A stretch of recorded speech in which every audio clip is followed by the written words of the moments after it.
गोष्टी गरजेच्या काय आहेत? कारण आपण सगळेजण समाजाप्रती ह्या सगळ्या गोष्टी करायच्या आणि आमच्याकडची यंत्रणा एवढी चांगली असताना सुद्धा जर काही ती सुधारली तर बघता बघता खूप चांगला इतिहास होईल. महात्मा फुले जीवनदायी योजना ही एवढी योजना चांगली आहे की प्रायव्हेट डॉक्टरांनी, माझं म्हणणं आहे की मी आणि आमच्या टीमनं जर काही काम चांगलं केलं आमच्या, तर मला वाटतं प्रायव्हेट डॉक्टरांनी आमच्या आणि यांच्या दारात उपोषणच करावं पाहिजे. एवढी योजना चांगली आहे.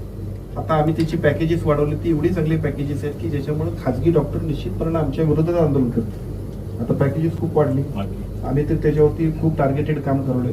PSC लेवलला आम्ही जाऊन हे काम करवलं आणि त्या PSC लेवलचं काम जर सक्सेस झालं तर बघता बघता लोकांना ज्यांनी सांगितलं, सरकारचा मूळ उद्देश काय, लोकांच्या खिशाला चाट बसता कामा नये अशा पद्धतीच्या आरोग्याच्या सुविधा द्यायच्या, तेही होईल.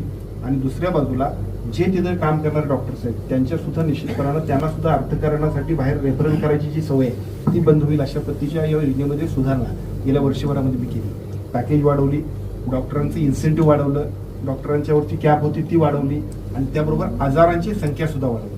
1300 आजार होते, आता 2300 आजार झाले. त्यामुळे इतक्या चांगल्या पद्धतीच्या सगळ्या ज्या काय आजारांसाठी आपल्याला प्रश्नचिन्ह होतं ते प्रश्नचिन्ह राहणार नाही.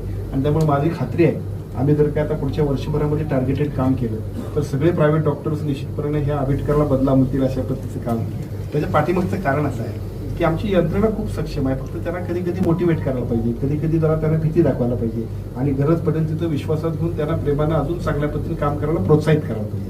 मला असं वाटतं की त्या सगळ्या गोष्टी आम्ही करत असताना आमच्या यंत्रणेबरोबर तुमचं सुद्धा जे काही काम चाललंय ते अशा पद्धतीची तुमच्यासारखी माणसं असे सगळे रोटरी सुद्धा जर आमच्याबरोबर आले तर आम्ही मंडळी अजूनही चांगल्या पद्धतीने काम करू.